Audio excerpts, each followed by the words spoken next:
On today's show, we are diving back into the NBA draft with Stone Hansen. This is part 1 of 2, and it's coming to you right now.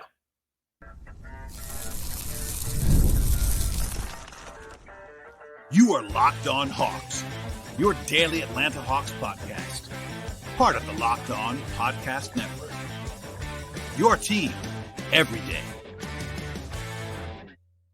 Hello, friends. Welcome to episode 1734 of Locked On Hawks podcast. I am your host, Brad Rowland, coming to you on a Sunday here in early to mid-June. And today's podcast is brought to you by the folks at LinkedIn Jobs, helping to find the most qualified candidates that you want to talk to, and they help you to do it much faster. Post your job for free at linkedin.com/lockedonnba. Terms and conditions apply. Also, want to encourage you to top of the podcast, as I always do. So make sure first listen each and every day here at Locked On Hawks. Check us out and subscribe to the show on YouTube on the video side, and we're also on Apple Podcasts, Spotify, Overcast, etc. And definitely appreciate everybody listening to the show today. As always, we are back with some more NBA draft talk with myself and Stone Hansen, joining the podcast from the Upside Swings podcast. This is part 1 of 2. So if you want to stick around for part 2, I'd definitely encourage you to do so. It should be available in your Stan podcast feed right now after this show is over. We dive into all kinds of stuff on the number 1 overall pick. At the end of part 2, we get into some of Stone's favorite players in this class, etc., etc. We have more to come later on this week, too. Some more draft stuff, some more Hawks stuff, etc. It's all coming to you. It's busy time right now around the Hawks. About 2.5 weeks until the NBA draft. And without any further delay, here we go with Stone Hansen in part 1. I am joined now by Stone Hansen. I'll say it now, the better half of Upside Swings. I'm just kidding. I mean, I'm not kidding, but how are you? How are you, Stone? I'm doing well, especially no, I'm just kidding. But I'm doing good. I'm looking forward to. I don't often get to talk with other teams and their picks, so I always get excited when I get to do that from their perspective. So I was looking forward to this, and thanks for having me on. No, it's my pleasure. And we were talking before we went live here, and it is interesting because the Hawks have this one pick, and it is number 1 overall, which makes it interesting. Of course, lots of people looking, even around the league, people are kind of interested in what the Hawks are going to do in a way that they often aren't. But I have also said, and I wonder how much this actually factors in, I'm going to ask you, the Hawks are not the blank slate that teams often are that pick number 1 overall. Like they're trying to win. I guess they could pivot in an unexpected fashion and go to a rebuild here, but I'd be surprised if they did that based on what I've heard. And they have some tent poles. There's this decision to make in the backcourt with Trae Young and Dejounte Murray, but obviously they've been wedded to Trae Young for a long time. They love Jalen Johnson as a guy who they think is going to be a star in the future.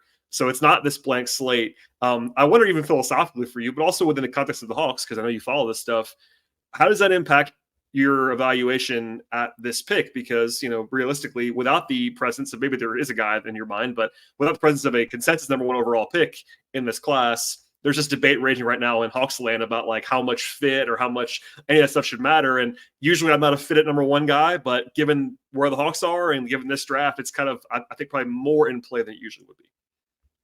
Yeah, I think typically for me, it's always evaluate sort of every option that you see as reasonable. I think I've always, like, in the back of my head thought, like, if you're a bad GM if you don't listen to every trade opportunity, every pick opportunity, like it's your job to understand and listen to all of that. So I think that aspect doesn't change for me going into this class either. It's just that maybe there's more variety in the sort of talks and ways that people want to approach this.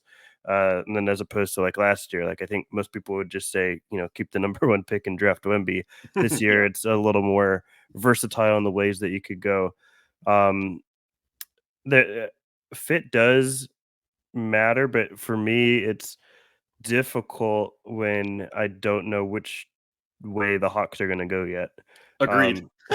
So it's hard to factor that in. It's really hard to factor that in when you don't know who's staying and who's going for this team. And so that it matters to an extent, but without that information, I could only factor it so much. Yeah, and I do think that we won't go down this rabbit hole too far because it's not the team you cover every day, and I'm cognizant of that. But it's one of those things where I'm having to make some assumptions in how I talk about things. Like I said before, I'm assuming the Hawks are not going to go into this full-blown rebuild, and that means whether they keep Trae or Dejounte or both or whatever, they're going to have a guy in the backcourt that they like. I think Trae most likely, but we'll see. And I'm very convinced that they're not going to get rid of Jalen Johnson anytime soon. And then they got other guys. I mean, there's a Kongwu at the center spot that comes into play with someone like Sarr or someone like Clingan. Risacher is a little bit more malleable. That's part of his appeal in theory, is that he can kind of play anywhere. But let's just say, for instance, as we'll get into some guys now, if you're thinking about drafting Alex Sarr, it's a little bit easier to see Alex Sarr on a team with Trae Young, in my opinion, because Trae Young makes everybody better, and especially on offense. And also Alex Sarr's defense is really, really interesting. If you took Trae Young out of the mix, for me anyway, that kind of lessens Alex Sarr a little bit. I'm not saying that it takes him off the board, but it's just easier. Some of his offensive uncertainties are a little bit more uncertain if there isn't an all-star caliber guard setting him up. So is that a good example, like, of what you're talking about? Because, like, again, we're having to make some educated guesses because it's still early June here. Exactly. Yeah. That's exactly what I'm talking about. And also, too, you factor in, how he works with. For me, I always think of the first most important thing with your pick, especially at the top, is how do they pair with your best players. Like, I think that's probably the most important aspect to consider.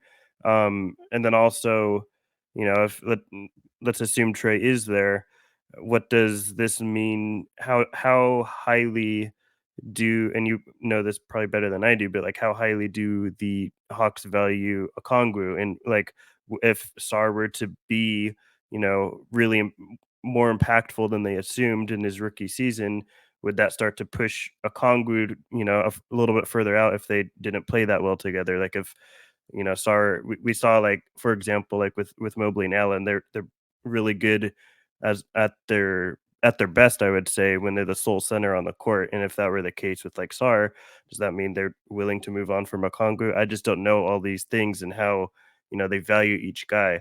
I assume they'd be okay with moving Capella at this point if they had taken Sarr. But again, it's a lot of assumptions to make when you're not the GM and you're trying to figure all these things out.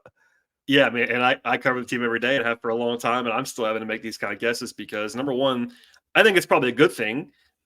They are not showing their hand, and that is probably wise. And how much of that is on purpose and how much of that is that they don't know is another thing, because I think people that generally have better intel than I do still don't know what's going on. And I think it really is, at this point in early June, as we're talking, the Hawks don't know what they're going to do. And I think also that's not just with the pick, that's with all of it, because it's hard. And it's hard for a lot of teams, but obviously this is the microscope right now with the Hawks. If free agency was before the draft, like it is in the NFL, like, it would be a lot easier to figure out who the Hawks are going to draft if you could simulate the rest of the offseason beforehand. And for fans, and I get this question all the time, and I've answered it, I'll probably answer it again before the draft. It's like, well, how does this draft pick impact? Like, what does it tell you if they draft Sarr? What does it tell you?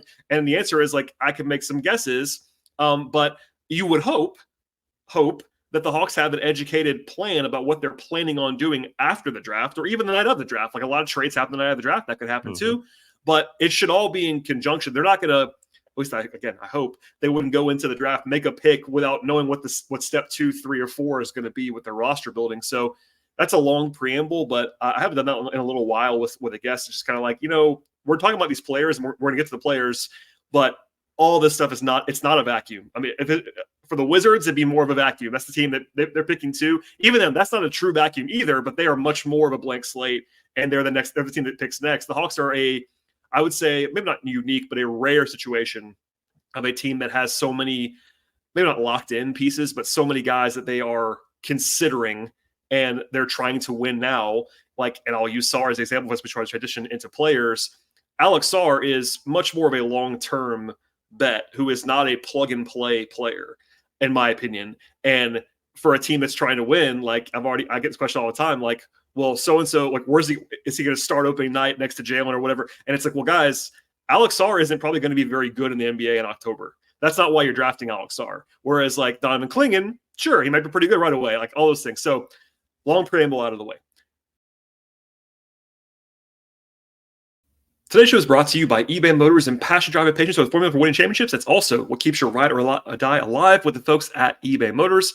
They have all the stuff you need to maintain your vehicle and also live it up to peak performance. They have superchargers, they have exhaust kits, roof racks, LED headlights, and much, much more. Whether you are into speed or style or power, you can find it all at eBay Motors, where they have you covered across the board. They have over 122 million parts for your number one ride or die, and you'll always find exactly what you're looking for with eBay Motors. And with eBay Guaranteed Fit, your part is guaranteed to fit your ride the first time, every time, or your money's coming back to you, because with eBay Motors, you are burning rubber, but you are never, never, never burning cash. With all the parts that you need at the price that you're looking for, it's easy to turn that car that you have into the MVP and bring home that win that you are seeking. Keep your ride or die alive right now at ebaymotors.com. One more time, the place to go is ebaymotors.com. eBay Guaranteed Fit is only available to U.S. customers. Eligible items only. Exclusions apply. I do want to ask you, and I've asked this question to everybody, so I warned you about it ahead of time. How big is your universe of players at number one that you would be evaluating? Because it seems like the Hawks from the intel are looking at maybe 3 guys so far. That's what's been reported. But put that to the side. How big would your universe be? If it's one, it's one. By the way, it could be 7, could be 1. Blank slate for you. Yeah, for me, and this is going against what most people think, but for me, there's a clear one in this class, and so for me, it would be one player. And the philosophy I typically use is like, if especially at the top, nailing the best player is of utmost importance.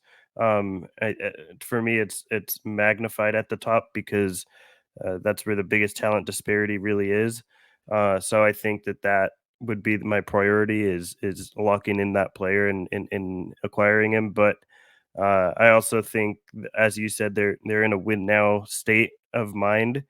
Um, that to me, just to lay the groundwork for people and where they understand where I'm coming from, is not as important when you're drafting. I tend to look at who they're going to be at, in their third, fourth, fifth year, and then who they Agreed. are in their first year. And I think it's, for a lot of times, it can be short sighted in trying to get that best player now, and you end up missing out for multiple years on better end value, especially at the top, I would say. No, I totally agree with you, and I've already started doing it in this class as a sort of a preemptive measure to what I'm going to hear about, because I always say that, especially especially the higher you go, you're drafting for the future. And sometimes, obviously, ideally, you'd get both. Like, you'd get Wemby, who's awesome right away, and who's also lost. That's not the case in this class. Maybe there is a guy, I don't know, but it's not the clear guy necessarily. But I have said already, I will say probably 1,000 times between now and October and February, that, like, it's not the rookie season you're worried about. So, like, if you're worried about Alex Sarr or Zaccharie Risacher or whoever starting at opening night or playing 30 minutes in November, like, I personally don't really care about that. I think it's way more, and the Hawks should be drafting with the future in mind. And yeah, is it a tiebreaker maybe, or something? Is it a bonus if a guy can help you right away? Sure, because they're trying to win now. I get that, but we are in lockstep on the fact that you're drafting for 2026. Like, you're not drafting for October of 2024 when you're making the number one overall pick, because in theory, the one position, there's been studies about this, the one position on the draft board that you can, maybe not half the time or more, but like the one spot where you can kind of project a star level player as number one overall. You get past number one, the history is mixed every other spot on the board except for number one. And not, by the way, just to say this out loud, there are plenty of busts number one overall too, but the hit rate on star level players is pretty high, number one overall, all that stuff. All right, let's get it out of the way. You have it's one guy for you. Who's the guy? It's probably a surprise for a lot of people. I'm gonna go with Ron Holland. Is for me the one guy. See, I suspect I did my research. I suspected you were going to say that, but people will be surprised. You're not alone. I'll say that. I know, at least I believe John Hollinger is like more the most mainstream person that I've seen that has Ron Holland number one. But I know people that are in your space. Let's talk about him, because I want to get to the guys who have been like more reported, but I do want to talk about Ron Holland, by the way, because I like Ron Holland too, probably less than you do based on this answer, but I find myself higher on him than most. So what's the selling point for Ron Holland being at the top of your board? For me, it's, a high level playmaker on both ends, and for me, that there's not a lot of. I don't think there's really anyone else in this class that provides that. Sarr certainly does it defensively. I don't, at this point in time, buy the offense, I think, as much as people do. I still really like Sarr. I have him too, by the way, but I don't buy the offense being that level of just give the guy the ball and let him run an offense sort of a thing. I don't get that from Sarr. I think he's far away from that for a multitude of reasons. But I think with Holland, I'm really I buy the shooting, I think, more than a lot of people do. And I think that's probably the biggest thing that you have to buy if you have him at number one. I know the numbers aren't good. I know people have questions and concerns. I actually like the timing of a lot of his shots. I think that he's pretty cognizant of the fact that he's not a good shooter, but I think he's does a lot of the right things to improve as a shooter. Um, I think oftentimes we are quick to say this guy can just be an average shooter in the NBA. When I think when we look at the average of what shooting is, it's difficult to get there when you're a bad shooter. So I try to be a little more reserved in how often I talk about players that I think can be serviceable, but I do think Holland can be that. I also think he's a really good court mapper with the ball in his hands. I think that he tends to get the best path available when to the rim. He doesn't always make the best read available as a passer, but I think as a scorer, he's typically taking the best paths, and he's wiry, he's skinny, but he's strong. He's got a frame that could put on weight, I think, too, and he really is impactful with his footwork and how he takes bumps as a slasher on the way to the rim. So all of that to say, I think for me in this class, Holland is not only one, but I have him in his own tier at number one in this class for me. Yeah, so I think the selling point is fairly clear, and I have a thought I think I shared before, but I'll say here. I wonder what would have happened if Ron had gone to college and people had gotten just to see him a little bit more, because people like us watch our sickos and we watch JV night games and NBL games or whatever. But most people, I feel like, have probably seen Ron Holland play once or twice, if that. But he does have, and we'll get into this a little bit more. He does have the kind of the prototypical wing, size, athleticism combination that like every team seems to want. And you mentioned it. The shooting is kind of where you got to buy it. And I was waiting. I was going to ask that question. You answered it for me. Is like, do you buy the shooting? Because I feel like you have to have him as high as you do. The numbers are not great, but look, the numbers can be overblown on not just on on shaky shooters, but on good shooters too. Like there's small sample size stuff and all that stuff. You don't want to get carried away with the numbers. It's more about process and things like that. And then defensively, he's always been lauded, and I'm sure you've heard this too, about just like his motor, his character. Like he's just this seemingly an awesome character, high motor guy who just plays hard all the time and super competitive, and that's really appealing to me. That's where you get the like Jimmy Butler comparison, which I'm not trying to make that comparison, but like I've seen it out there of like a late development offensive player. Like Jimmy didn't shoot in college. Of course, he went 30th or whatever he went in the draft, but who's a maniac in a good way. You know what I mean? But okay, so let's swing it to Atlanta. Let's act like nobody's heard anything about anything. Ron Holland is in the mix, number one. By the way, he might be. I have been very clear to not foreclose on anything because the Hawks are not doing that either. So because it hasn't been reported doesn't mean they wouldn't take him. How would that work, do you think? Like, let's assume for a second that Trae Young's on the team. How soon would he be up to speed? Like, what are you worried about as well? I mean, obviously, you like him a lot, but like, where does it go wrong with Ron Holland if it goes wrong? If it goes wrong, you are looking at a guy who struggles as a shooter. He's pretty much relegated to a slashing only type of role offensively, and he's not able to make a lot of passing reads out of that.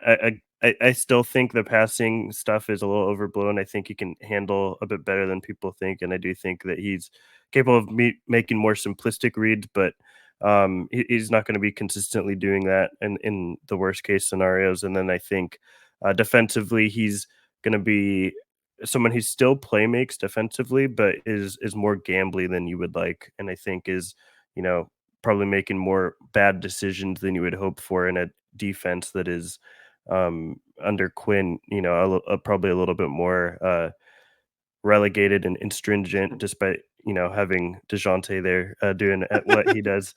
Yes. So I think you probably do see some like DeJounte parallels defensively is how I would frame it. But I think that there's in a Hawk scenario, you are a team that has a lot of wings as is. So I think he's in a situation where he doesn't have to be coming out the gate as a 15, 18 point per game scorer. But I think it's a scenario where if he comes along in the way that you hope, he starts to overtake, rung by rung each wing that's ahead of him over the course of the season and maybe into next season. Today's show is brought to you by LinkedIn Jobs. And when you're hiring for a small business, you want to find quality professionals that are right for the roles that you have available. And that's why. Check out the folks at LinkedIn Jobs. It's the best possible place to go ahead and do all of that. They have the tools, help you find the right professionals that you're looking for your team. They do it faster, and they also do it for free. I've been on the hunt to hire people in my day jobs a few different times before, and it really makes life easier to go with LinkedIn Jobs. And it's huge, making the entire process easier and much more efficient. I know that small businesses are often wearing a ton of different hats, and they might not have time to have resources that you need to hire and do a perfect job. So LinkedIn Jobs makes it really easy for you. It's not just another job board. They have a network of more than 1 billion professionals. That makes it the best possible place to find somebody to hire. And it gives you the access to professionals that you can't find anywhere else. And they do all of that while making the process intuitive for you as well. Hiring is much easier when you have that many qualified candidates at your fingertips. So easy, in fact, that 86% of people who are looking to find a qualified candidate can do so in 24 hours or less. LinkedIn Jobs is also finding ways to make the process easier for you, and 2.5 million small businesses are using LinkedIn Jobs for hiring purposes right now. You can post your job for free by going to linkedin.com/lockedonnba. One more time, that is linkedin.com/lockedonnba. Terms and conditions apply. I do think that Holland might take a little bit, but like you said, I mean, there's some luxury in that. How much of having him up there at number one has to do with the positional value prospect? Because I want to preface this: they're very different players, but Risacher is up at the top of a lot of boards, and a lot of the appeal I hear is, you can't have too many wings, and I'm very much on that train. By the way, I think all things equal, you want to lean to perimeter wing guys versus bigs, especially. But how much of that has to do with it? Because we'll talk about Risacher too, but like they're both wings, they're both very, very different players, but if there was a similarly rated big on your board, is that part of this? Like you just lean to the wing guy if you have to default somewhere? I think at one point in time, I used to be more that way. I think as time has gone on, especially at the top, it's just who I think is the best player in the draft is really where I lie. And irrespective of what archetype or what position they most predominantly play, I think it's just comes down to who I think is the best basketball player in this draft. And that's sort of where I lie now currently. Maybe that'll change again. That's whole part of this whole draft philosophy experience. Oh yeah. But right now that's sort of where I'm at. Yeah, and I tend to agree. I think that maybe they're tiebreakers or whatever, and also just positional value. You don't want to think about trade stuff down the line, but like if it's a lot easier to move a guy down the line if he doesn't work or whatever, if they're in certain positions, and that's again kind of a tiebreaker for me. And just also theoretical, like if on a team that has Trae Young and Jalen Johnson, for instance, you might think about what might fit with them and all that stuff. But it sounds like from what you said, he's in his own. So fit wouldn't be a tiebreaker for you with Ron. Like you're taking Ron Holland, and you're kind of let you figuring out later based on what you're saying, right? That's correct. Yeah. Mm-hmm.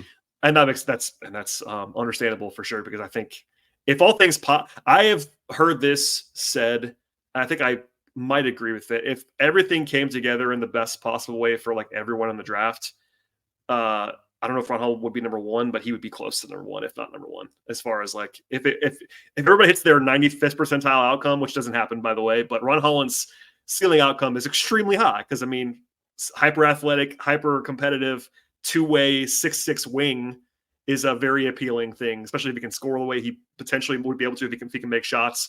So if you're drafting for ceiling, that definitely makes sense too, I think. Yeah, and I'm typically not one. I try to factor in, what are low value, median and high end outcomes, I think especially at the top. Yeah, yeah. I think you want to factor all those things in, and not only what each of those look like, but like the attainability of those things. So for me, it just comes down to Ron, and I do think that in this class in particular, when you're looking at, what are some guys that really have those bets to be like a top 2 or 3 player on teams, in a draft that's somewhat void of that, I think that Ron maybe is a little overlooked for some people in that aspect where, okay, you might have a player that's safer, but do you really want to take that player at pick 4 when, Ron might still be sitting there and has that capability to be that type of player for your team? I think that value is a little bit swings a little bit higher in this class than it normally would. To put it, in a respectful way, hopefully to other players. Yeah, no, I find myself, reading through mocks or I before the Hawks won the lottery, I operated as the Hawks in a few mocks, and he was like getting to me at 10 on occasion, and I was like, that's silly to me. Shouldn't get there, but maybe he will. Maybe someone will benefit. And like I said, I don't have him one, but I'm higher on him than the consensus seems to be for sure. I buy the package with Holland. I did bring up Risacher, and I promise I'm not trying to compare Holland to Risacher, but Risacher has been getting a lot of helium recently. It seems like he's number one in a lot more mocks than he was before. I know the most well seen expert is Jonathan Gavoni, and he's had number one for a while. That probably adds to the conversation, no matter what you think about that. What do you make of Risacher? Because it feels like he is both, like I said, rising, but also kind of polarizing, because he doesn't really have. He profiles more as a role player. I think even people that like him will tell you that he profiles more as a role player at the NBA level. And when I say I love role players, I am not. People say role player in a denigrating way. I'm not. I'm just saying he doesn't really profile as a number one. I don't think that anybody believes he's going to be that. And I've gotten the response from Hawks fans when I say that. It's like, well, why would he be the number one pick if he's not this guy? And I understand, but also there's the appealing just package of a 6'9" wing who can shoot and defend. Like that player, everybody seems to like that archetype in the league for good reason. So long way to tee it up. But what do you make of Risacher? Even dependent or independent of like the noise about him, but like as the evaluation of the player.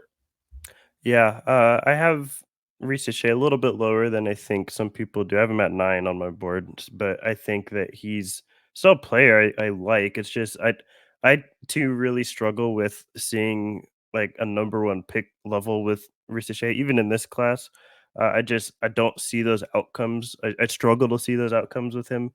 But I do think that having a player who's a good team defender, I would say better team defender than individual defender is usually how I like to frame it with him, and somebody that I think I still buy the shot with him at the very least as a spot up shooter. I don't know if I buy the off the dribble stuff quite as much as some, but I think a guy who can do things on both ends of the court is valuable, especially as a bigger wing. I think he's a pretty interesting finisher as well. So I get the appeal with him as far as even like a top 4 or 5 pick in this class, but as far as number one, I do struggle to see those higher end outcomes with him and what he does to get to that level. Like I'm not really sure what he has within his game that he would really need to improve on to be that sort of top 2 or 3 player on a team. Yeah, and I mean, I try not to go back to the crutch of this being a weak class at the top, but it's true. And I do think that even the people that I've encountered that are high on Risacher kind of all acknowledge that he wouldn't normally be in the mix at number one overall, even if they have him there.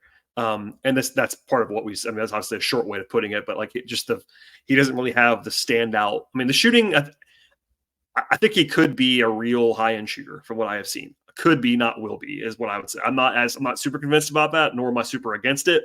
It's been a little bit up and down, but he's had really good stretches. And again, the size, like he can get a shot off, catch and shoot. There's some movement shooting equity there too, I think. I don't think he's going to have to be a guy who has to be open and loaded up. I think he can get a shot off, and he is long. It's just for me, it's the secondaries. It's like he's not a great passer from what I've seen. And I think he feels the game well from what I can glean. But like if you're not going to be able to get to the rim consistently off the dribble, and you're not a high end passer, and you're a wing, it's like, and that's intentionally simple, but that combination is a red flag for me at this level. Again, like I think in another class where it's like more normal, I could see be like, yeah, I'm high on this Risacher guy. Like I have him 6 or whatever. You know what I mean? Like, but now I feel like I'm not even against the Hawks taking. I want to say like I'm not going to throw a fit at the Hawks taking number one. I'm not, because in this class I feel like there's almost nothing that would make me do that. But I won't be over the moon. I'll say like I'm not going to come on and like throw a party if they draft number one. And for those reasons, I think for me, like I like the defense, I like the shooting, and I think I project him really well as a high end role player. It's just if you don't have the playmaking or the ability to really put pressure on the rim, that combination is. Am I missing something there? Or is that reasonable? No, I think I'm pretty much in agreement with you, and I think that again, like I'd be really happy with him at 6 or 7. Like I mean, I think that he's still got a pretty decent outcome as an NBA player. I just don't really see Sarr, and I know it's a class where it's not a lot of that anyways, as is. But I think even when comparison to somebody like Holland or Sarr, like I just think those higher end outcomes are less attainable for somebody like Risacher than it is for them. That's again not to say he won't be a good player. Like he could still be a very valuable player. I personally at the number one pick would want somebody that has a little bit more of a chance to get there. I think he'd probably like be off the blocks faster in Atlanta than Holland would, as a player for them. I think that he does more, immediately as a shooter, as a team defender, but I don't really think he's a like a lockdown perimeter defender individually. I think that he still gets a little bullied on the way to the rim. There's some things that he'd still have to work on, but he's not totally like a great two-way wing coming into the league, but he does offer things. Um, I like him. I don't like him at one is the way I put it. No, I think that's very similar to where I am. I like his game. I'm not surprised that he's risen late because he had this really good stretch where he was having his best games basically ever at the perfect time, and that's not his fault. Like he's playing well at the right time to raise his stock. And look, there's something to be said for a 6'9" wing who can shoot and defend. Like that's a intentionally broad characterization, but if that's all I told you, I'm going to like that guy more often than not, and so is the league. So I do totally get it. All right, that is all for part 1 of 2 with my guy Stone Hansen talking about the NBA draft. Part 2 should be available in the same podcast feed right now, so go ahead and subscribe to this podcast on YouTube or Apple, Spotify, etc. Follow the show on Twitter/X at Locked On Hawks. Follow Stone as well. Definitely appreciate everybody listening to the podcast. As always, I highly recommend listening to part 2. It should be available in your podcast feed of choice at this very moment. In fact, literally right now. Click on over there. It should be there, and we'll see you all next time.